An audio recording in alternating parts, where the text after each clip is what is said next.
Welcome back, everyone, to another edition of Combat Corner, powered by Come On Now, the podcast. I'm your host, Rudy Rodriguez Shomont.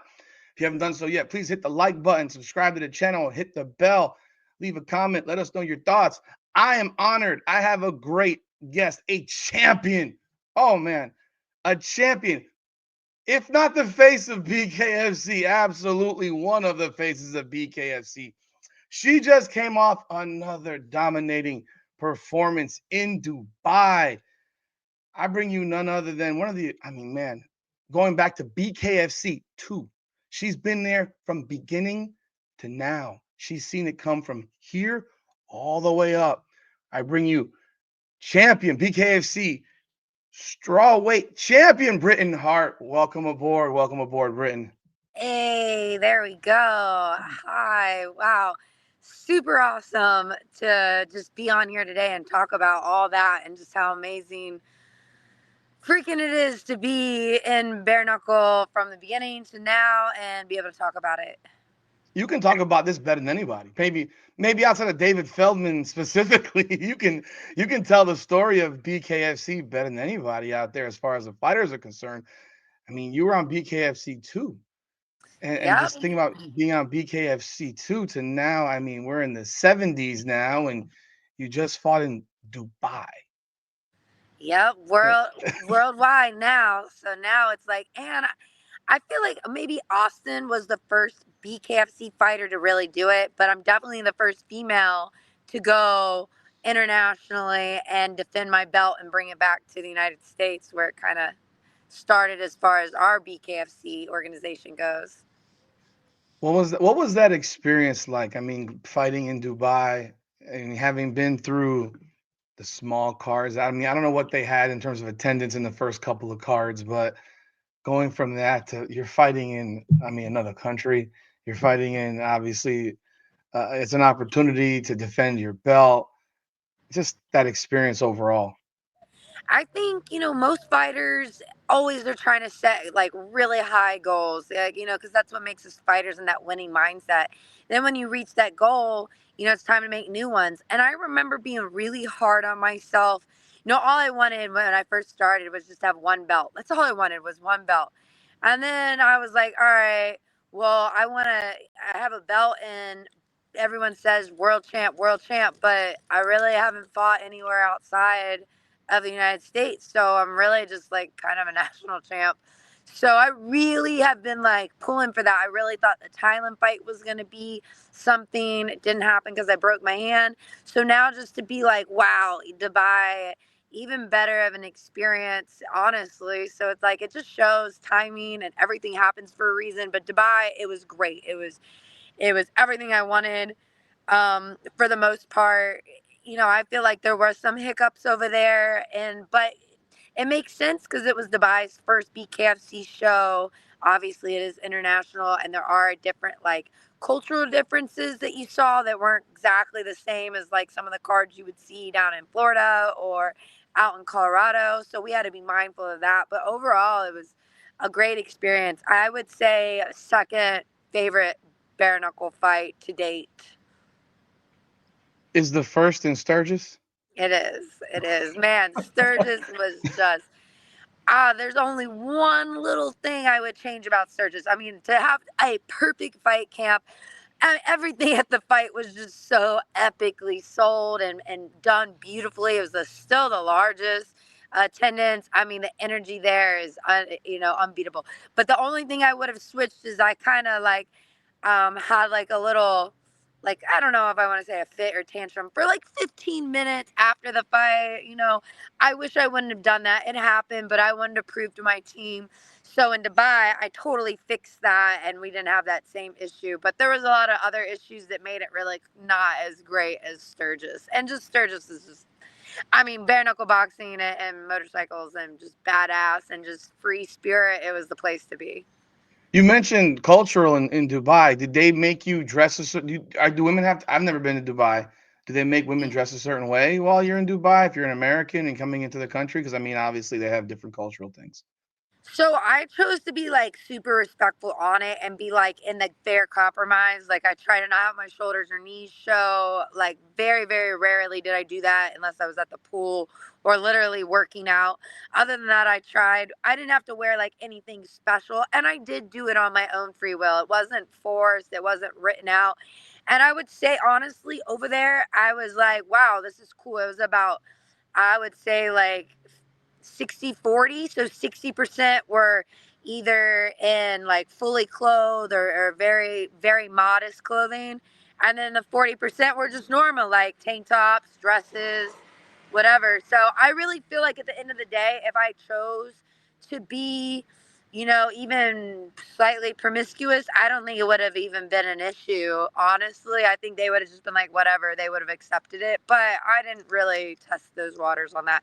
But I felt great with it, and they were very sweet and very nice. No issues culturally whatsoever. And I really did try to refrain from cursing. Obviously, I didn't drink in public at all, but cursing, I really tried to keep it to a minimum, a lot harder than I thought. But I never got, bad looks for it or evil eye or anything like that. The fight itself, the first round, I thought was a tough round, but from round two through five, I thought you completely dominated the fight. Her, Ty Emery's face looked like it got hit a lot. And it's funny because I didn't think you got hit all that much, but then was your nose broken? Because Yeah, my nose got. it looked so swollen. Like, oh my, so she got hit a lot. Like, but I thought you completely dominated the fight. When Well, did your no, and nose you'll get you'll broken? you'll see. I got that one little cut in the first round, and that sucked. And then, the other rounds were what it was. There was one other cut. I can't tell when that happened, but my nose is fine. Rounds 1, 2, 3, and 4, and Mm. as always, the fifth round, I just go in and do something stupid, and it was literally a one shot. So my everything was fine until that fifth round, and that just shows. And I was really like mentally cognitive of that. Like, look, Britt, you're winning this fight. You got it in the bag. There was never a time I was worried that I didn't have it. Even in the Mhm. first round, like the first round, I was just more mad at myself that I kept moving to the left when I knew better to move to the right and like stay out of her power hand. But I just naturally kept going and ditching to the left. So I was upset about that, but I knew she was going to come out hot and heavy the first round and that we just had to weather that storm. And then every round after that, we would just, break her down. And my placement and precision, I was really going for that knockout. I really wanted that. So I was really just trying to set it up. So I wasn't trying to get too overly confident where I knew I had it because I know one punch can change it. And in the fifth round, she did hit me. I think she even said it was cute. I really love Ty Marie, and we had a freaking epic fight, and we had amazing comments to each other that just make me smile, and they'll be memories forever. But one of them, she was like, "Oh, sorry, I broke your nose," and she literally, when she did it in the fight, she was like, "You knew she got me when."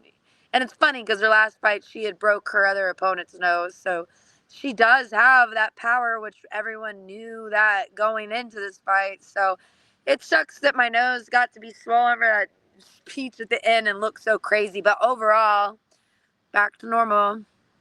So you're all healthy now and healed from the fight now, or is it I took still some I time for took the my nose? stitches out. You can't tell. It was funny. I went to go scuba diving Saturday, and I was super excited for it. And I was like, oh, I had accidentally bumped my nose, so it doesn't hurt. Like right now, it only hurts Mhm. if you hit it. So if you hit it, it does hurt. But I went and bumped my nose, and I was like, oh shit, my nose is broken. I probably shouldn't be going scuba diving. So refrain from that. But yeah, it feels pretty good. Honestly, I've had my nose broken before. This is like the fifth time it's been broke. So it's not like shocking in some aspect, but it's literally 6 weeks, baby it, and then after that, you never even, for me at least, it's in that 6 weeks, it will hurt like a bitch, but after 6 weeks, it's like magic. It's just healed and you're ready to go. So you in the post fight interview, you got emotional. What went in? Because I mean, you got it looked like you really got like you're really emotional. Maybe I'm crazy, but what was that when you were speaking? Where did it come from? What do you feel like you're overlooked by people? Do you feel like you're overlooked, in some way? Because I mean, I reckon you're a four-time defending champion. You've had the belt five. You've had what, six, seven title fights. I mean, you fought the best in the world. Where did all that come from? Yeah, I think sometimes, especially in this last like few weeks after the fight, like I had to really do like some soul searching because after the fights, it's like crazy for you just don't realize it. Like win or lose, it's like fighters go through this like, all right, we're getting off the roller coaster, and it fucking is it's a dip down, and so I think in that moment, thinking about that emotional speech is why it came out. It's because man, like I feel like somehow like I'm still holding on to like pieces of that like I guess identity crisis or whatever it might be. But I think that's my biggest struggle and weakness because of the things that have happened in my past, like my past life before boxing, my start in boxing, even in my career. It's like man, I don't like, and now at this point, it wasn't in the fans. Like, I know I'm loved. I know I have the support. I know I have the respect of so many people. It's wild. It's still like, I still haven't soaked that into where I really got that. And I know that my people closest to me, I feel like I sometimes hurt their feelings, like in the aspect where I don't see what they see because I'm still somewhere in the past or some one little event will trigger man why like I've done everything like I've had 13 fights and that was kind of like I try to keep it buried and deep down and I think that's what triggered it because my nose is broke. I just got done with this epic holy shit cardio intense, throwing like 800 punches fight. And when he was like, "Yeah, you're one of the best in BKFC," I was just like, "One of the best? Like what? I am the best!" Like, and I was just like, for that moment, it was just like a weird. I don't know why. Like, I don't know. It was not what I was planning to say. And gosh, if there's one thing I'm known for that, and these tough fights kind of bring out the layers because gosh, you can only keep up your armor for so long outside of camp and when you're getting ready for the fight. But when you're exhausted and drained everything out, you realize what's really going on deep down inside when you're at your most tired and beat and like that trauma was resurfaced. It was a bare knuckle fight. I did get hit. So with all that trauma, it was kind of like almost like I was flashbacking to like some of my deep rooted things that I have going on. And with that fight specifically, it wasn't really to like the fans or the people, but like kind of higher up, like, man, I don't want to like get into that whole can of worms, but I'm sure if you know, you know. And so, yeah, just to be there, I'm not on any of these promotional flyers. Don't get really flown out to the events. I had to fly 16 hours in the back of the plane, squish straight up. It was just the worst. Like, and it's just like kind of stems from that. Like, man, don't worry, I'll overcome this obstacle. I'm used to it. I'm used to it, and it's almost like I've devalued myself from taking these fights against big names for not any money or anything like that because I'm like, well, I'll prove it and I'll earn it and I'll show you that I'm worth it. And it's like, well, well now this time. It's like, man, I'm never is it, I'm told that I'm capped out. I'm never gonna be anything bigger or better than what I am now in BKFC, and that sucks to hear. So you have fought the current flyweight champion twice. Um, being that I mean, you've basically cleaned the division out at strawweight. I mean, there might be the fight with, you might have to have a doctor's appointment with Dr. Sarah Shell. I heard she was a doctor. They kept talking to her about as doctor in the broadcast. That might be, is that the only fight really for you left at strawweight, or is there consideration or thoughts of trying to go up to fight Faria again at flyweight because she seems to have cleaned out flyweight? I think really fighting for like guts and glory. I think that's what that kind of goes back to your other question. That's what that speech came from. I didn't say it the right way, and gosh, I really never do. But that's really what it meant, is like, I'm done fighting for guts and glory. I've done it. That is bare knuckle. That is the face of bare knuckle. The face of bare knuckle aren't these people coming in from the UFC getting, like, like, this is going out there and earning it and showing everybody. Like, I remember Feldman's speech when BKFC first started, and that was the dream that was sold me, and that's the dream I carried out, was we're going to give the people, the ones with true grit, the ones that can't hide behind an image, can't hide behind their wrestling, their jiu-jitsu, or their kickboxing, the people that just really have it or don't. We're going to find those people, and we're going to make them fucking diamonds and superstars in our sport. And so I felt like it was a really fair, even playing field, and that I would show that I have that. And so, which I ultimately have. And now, I don't dislike the UFC stars coming in. I don't dislike that at all. I think it's great for the sport. We get more following, we get more eyes on it.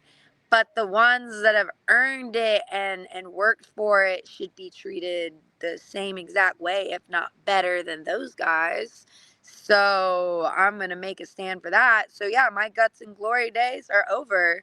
It's got to be whoever it is. If it's Misfit, if it's freaking the doctor, I'm looking at, man, it's got to have 6 digits in it. That's all that makes sense.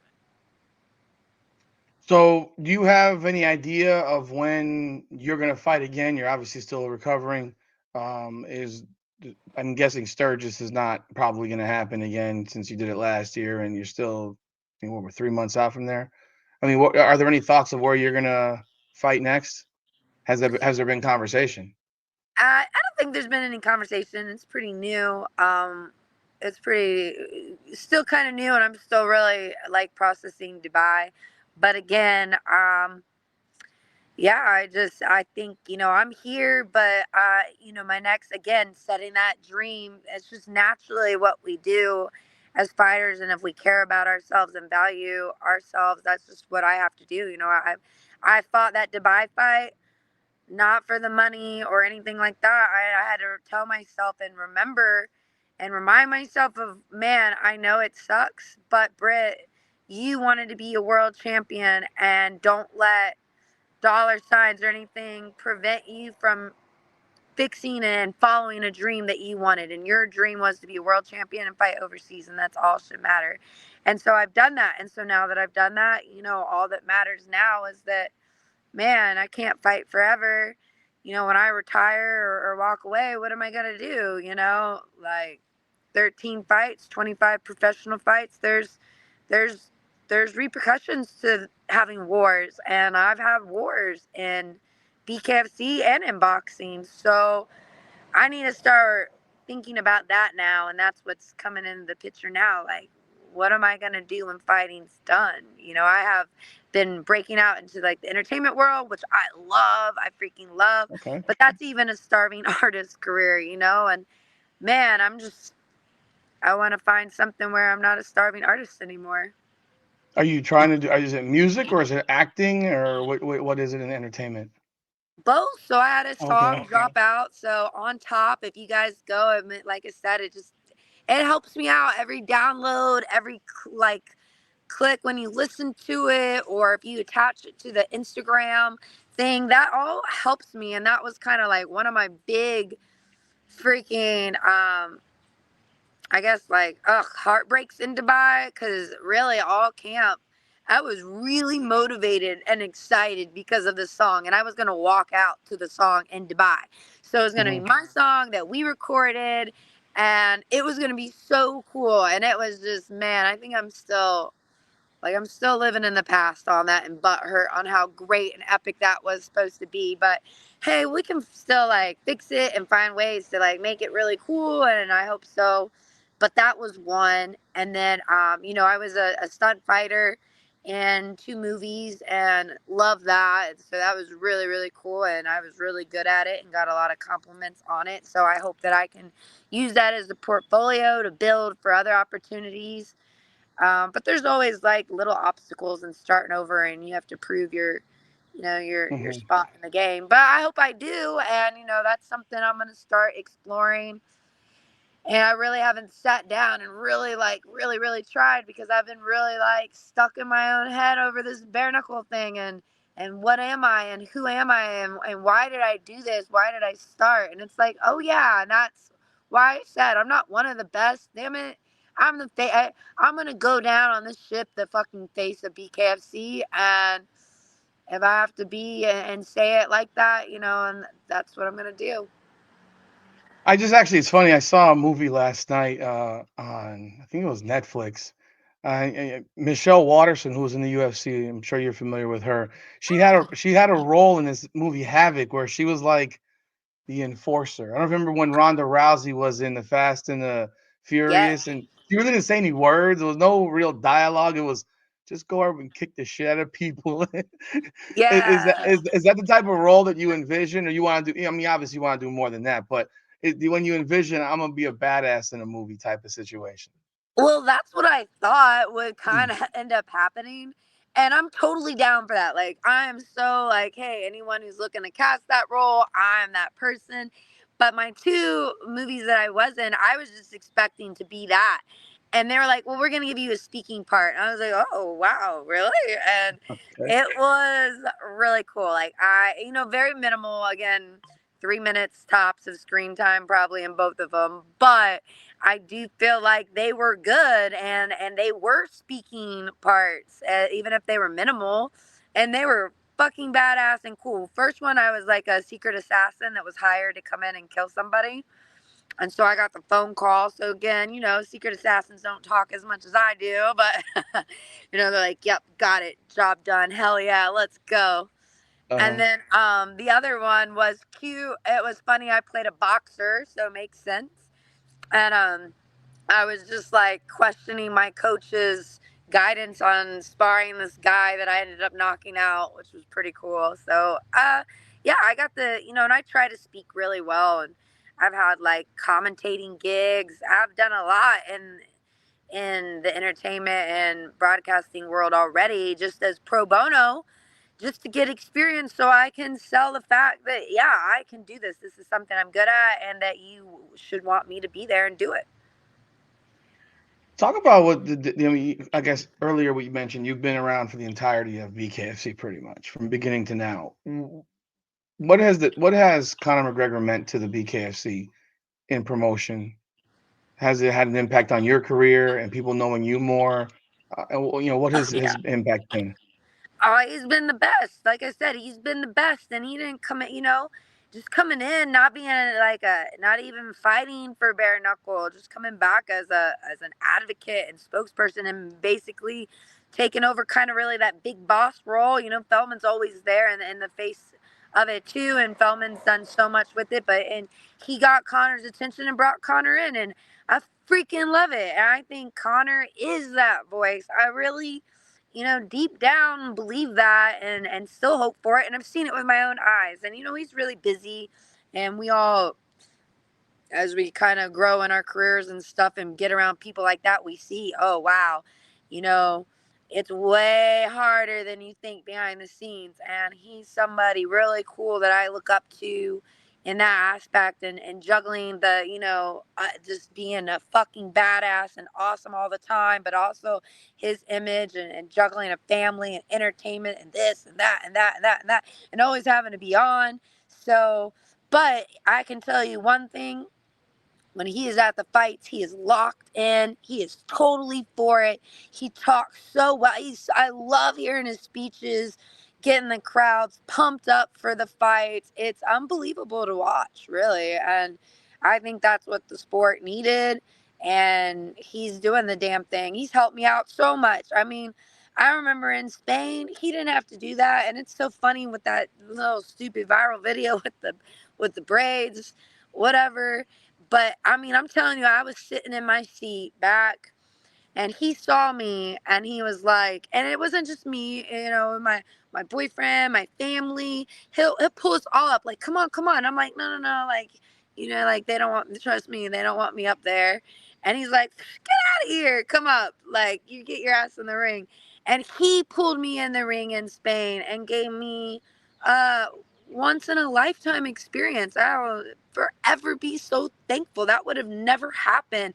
Like Exhibit and Kodak Black came down and Connor put me there. Like that was so cool and genuine. And I'm nobody really at the end of the day to him, but that's how I see myself because I devalued myself and let other people around me devalue myself.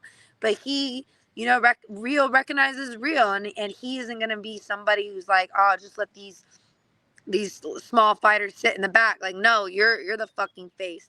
He's someone who's motivated me to stand up for myself and say, I think Connor's even recognized me and said I'm the face of this organization. I'm the face of BKFC. He said it. So if he said it, why can't I say it? Why shouldn't I make a stand for it? And I expect everybody else to like kind of fucking say it for me because it makes it a lot easier.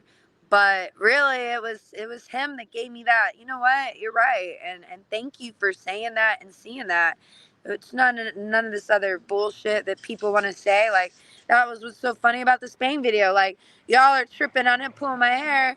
He's with ring girls all the fucking time, as far as an image, freaking Forge Iron Stout. Look at those girls. Like, come on, are you really worried about Britain Hart coming up with her damn braids and, being like pretty rugged and tomboyish as hell 50% of the time? So it's cool. I really feel like he sees me as the fighter that I am and the face of BKFC. So yeah, fucking 100% ride or die advocate for him being there. Did you grow up watching wrestling, WWE by chance? Just a question. And no, you're gonna laugh. I actually didn't watch TV until I was 14. Like I never watched anything. So I was anti TV. Like when the first time I Mhm. watched something at 14, I was like, "Whoa, what is this?" I asked the question because, kind of what Connor does is, he's a nonstop promo. Like his promotion skills, like cutting promos. He did it in the UFC. He did it and it's maybe just it's natural for him, but for other people, it's like you're cutting a promo. In the WWE, they have a school for learning to get on the mic and cut promos and promote your sport. Because I mean, let's be real. This is I don't want to call it a partnership between fighters and organization, but part of promotion is the fighter promoting and talking. And it's tough when you have fighters that don't speak. Like we need to build this thing to a head where there's people want to watch this bad blood or animosity or just whatever the crescendo that. Do you think that that's something that should be done with fighters, particularly when you have a guy like Conor McGregor who can really give education on you need to look in the mirror and work on your mic skills because that's what's going to make you a lot of money. Yeah, I do. I totally do. I think it's great, but I think it needs to be authentic, and that's why Conor McGregor is so successful because that really is him in a lot of aspects. Now, I'm sure, do we, as fighters and entertainers, do we flare it up a little bit? Yeah, do we, we make it a little bit more dramatic, but at the end of the day you're still authentically being yourself, and he is that. I feel like if someone else to do it, sometimes it's a little weird or much, or why are you trying to do that? Or But if you can find something, whatever it is, hone in on that, and like you said, learn how to cut promos or really make that, like, that's why Doctor is so awesome. Like she nails that. And man, I'm telling you, if she could come out wearing like a doctor outfit and trunks or like a little stethoscope or something, yo, I would lose my shit. I'd be like, yo, that's so cool. Like I love that about her. I honestly think Taylor Starling is a great one, and she's really fucking awesome case study to watch for fighters that kind of grew and really made something out of bare knuckle, even though maybe she didn't get the belt and she doesn't win all her fights. She's fucking entertaining in what she does, and she's the killer bee, that black and yellow. It's so cool.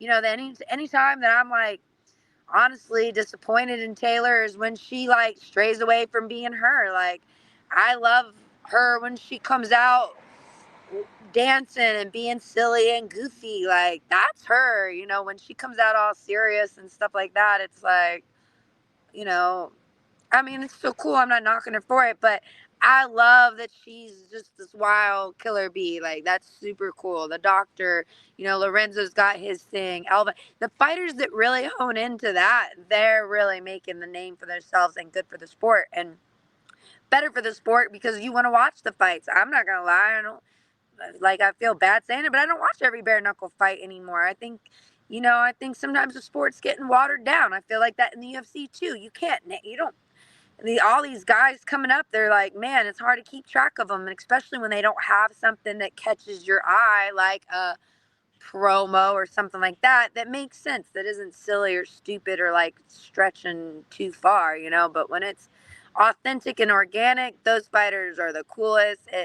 The Andy Nguyen, the Crazian, she's one of my favorite fighters to watch no matter what because of her personality and her showmanship. It's so cool. That girl's my fucking hero on walkouts. That's why she was actually my motivation for my Sturgis walkout. I was like, you know what? I'm going to just do it. I'm going to be like Andy and fucking nail this. And it was one of the coolest things that I've done. Motivation from fighters like that, just taking it up a notch outside of just skills pay the bills in the ring.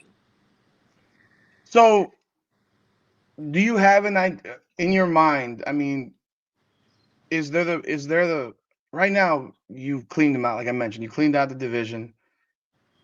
Who would you want to see next? And I when would think you want to see them? for me, I know that Amanda Serrano is like, she's popping and the biggest and the baddest and the best in the game. Everyone's talking about her. She's that target on her back from being, with MVP. And, that's, hey, guess what? I've been the biggest, baddest, been talking about in bare knuckle. So either, you know, you come over here to bare knuckle and see what that's about, or I go over to boxing and we see what that's about. Mhm. But that's the fight that I think is the a mega fight, like the only fight left for people to like really turn heads. And I don't mean it in like a bad or disrespectful way, but everyone in bare knuckle, right, starting off is like, if I win, people are going to be like, well, of course Britain's going to win. That girl only has 2 or 3 fights. At the end of the day, yeah, I'm 5-0 at strawweight, but people forget I'm also like 5-3 at featherweight. So that means I have 5 wins at featherweight, which is bigger opponents and like unadvantage, like a disadvantage to me. Like I still have 5 wins there too. So, I don't know. I feel like Christina, the misfit, that fight, no, that's there to be a two-weight division champ. That's gonna turn heads, or go into the boxing world and having a super mega fight with one of their 115ers, and the best 115er I can think of is Amanda. When you bring that up, I mean, you mentioned the some stuff getting watered down, which and when it comes to the UFC, I completely agree. And it makes it real hard to when you're trying to cover all this stuff. It's like you're watching a BKFC fight from 1 o'clock until 6 o'clock, and then I'm watching a UFC card last night from 7 o'clock until midnight, and it is a lot. I have felt for many years that the UFC has just become very, very watered down, and like they're just throwing cards up there, throwing cards, and half the guys you don't know who the heck they are. I see BKFC doing a lot of cards. Does that hurt or does that help, in your opinion, from a fighter perspective? Because does it maybe take away from the pomp and circumstance of a big event because Yeah, you have more fights and then there's lesser known fighters on the absolutely. yeah. Hmm. I've been there from the beginning, and I'm telling you, when the bare knuckle first started, and it was like one card a month.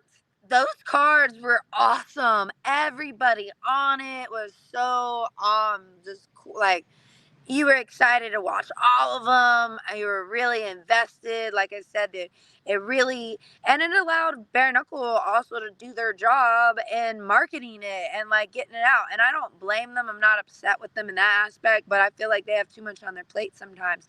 And you can't really, nobody really, like the Dubai, like remember the Paige Van Sant fight? There was the road too. Like that's me and Paige started Yeah. that whole road and spotlight thing, but it was done so well. It was every Friday, an episode was dropped.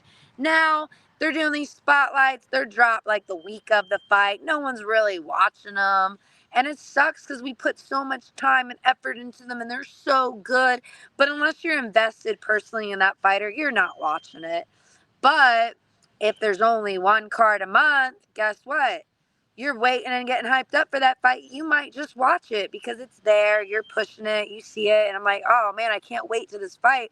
Let's see what they're doing while they're getting ready for it. But if there's a fight going on, you might be like, well, I'm going to watch this fight and see how it goes and then wait for Britt's fight next week. But if they're, and that goes for all fighters, not just my fights, it's all fighters. And I used to be so excited to go to the fights. I would go to, like, I would plan them.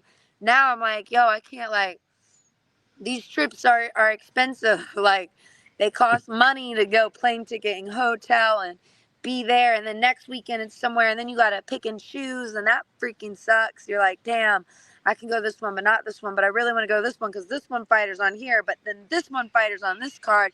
Like, why don't we just put all the good fighters on one card and have it like that? I think we could jack up prices. I feel like there would be an exclusivity to it and like a Christmas factor, Not like if we have Christmas every freaking weekend, guess what? Christmas gets old after a freaking year of that. Like, I'm sick of fucking Christmas. Like wrapping presents and the paper and the tape and the fucking candy. I'm done with it.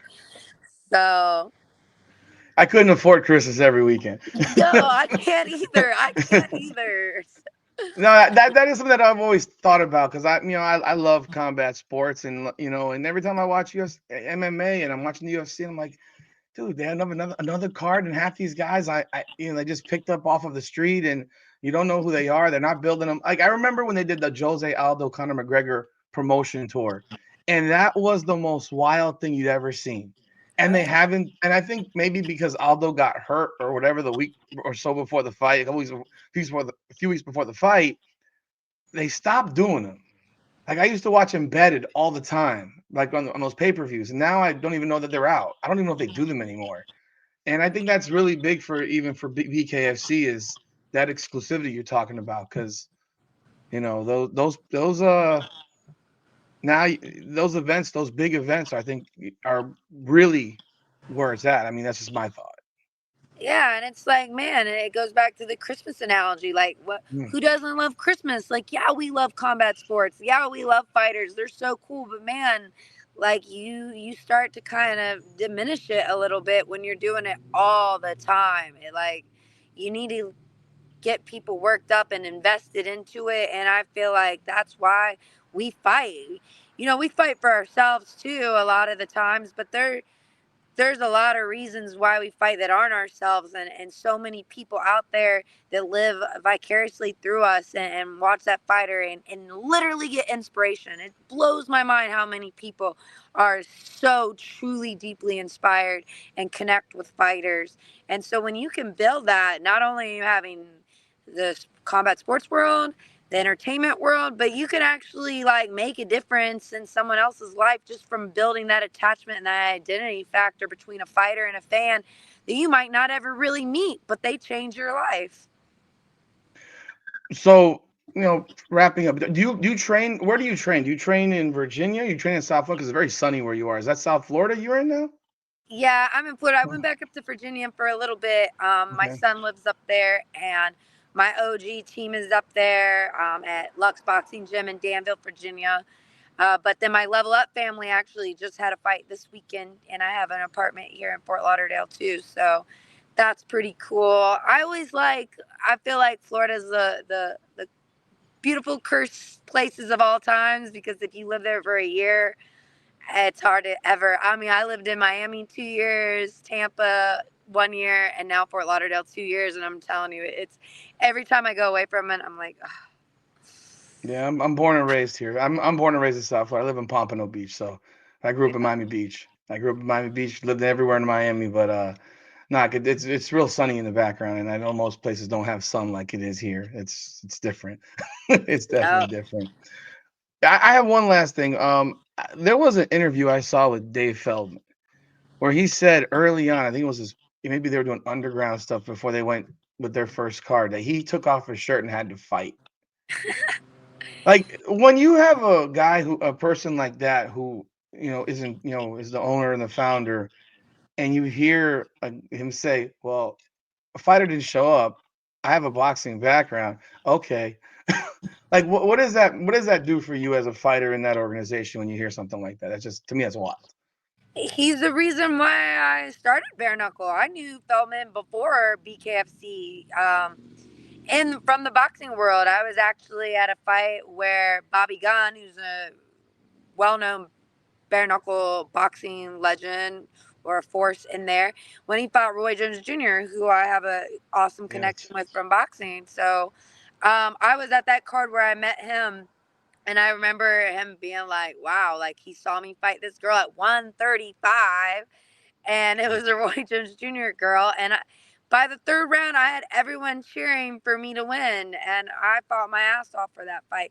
Anyways, he saw me there, and like just a dog knows a dog, and David Feldman at the end of the day is a fucking dog, and and in a good way, in the best way. Like we're gonna bite down and do what we got to do, and we've had our own past and growing up, and I think that's shaped a lot of our like grit and tenacity and what we believe in. Sometimes people might see it as stubborn or hard-headed or whatever, but we really get along in that aspect where I think we understand where we started, where we're at now, and making the best of it. So I know Feldman's always had it in him to do whatever it takes. And when he started bare knuckle and asked me to come and join it, it took me a couple times to really be like, yeah, I can do this. But it was really because of him starting the organization and knowing him from boxing. Greatly appreciate your time this afternoon. Is there any final thoughts you have that I haven't asked, that I missed on a question, or anything you want to tell the public? Let people know your social media. I will tag it in the description so they can follow you on your social media accounts as well. Yeah, and it's just follow me, Team Britain Hart. Also check out, I have a Warrior Shield products.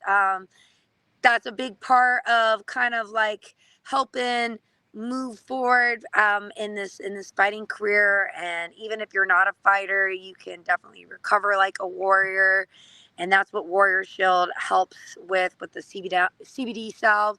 So, and we have these badass trading cards, which we've been doing for a while, and they're the coolest trading cards ever. You have a bunch of exclusive content, and I feel bad because I've really been like setting that card up and making sure all that content's good. So I've been kind of slacking on my IG a little bit. But if you want to go see some behind the scenes and like only see it there, all you got to do is buy the card, and then you're locked in for life. So would be super cool. So check that out. And yeah, I gotta thank my sponsors for the fight specifically that have been there, but really that are with me not just during fight camp, but they're with me all year long, and that's Magic Dose and Muscle Meds. So say thank you to them for just being ride or die with me, fight camp or not.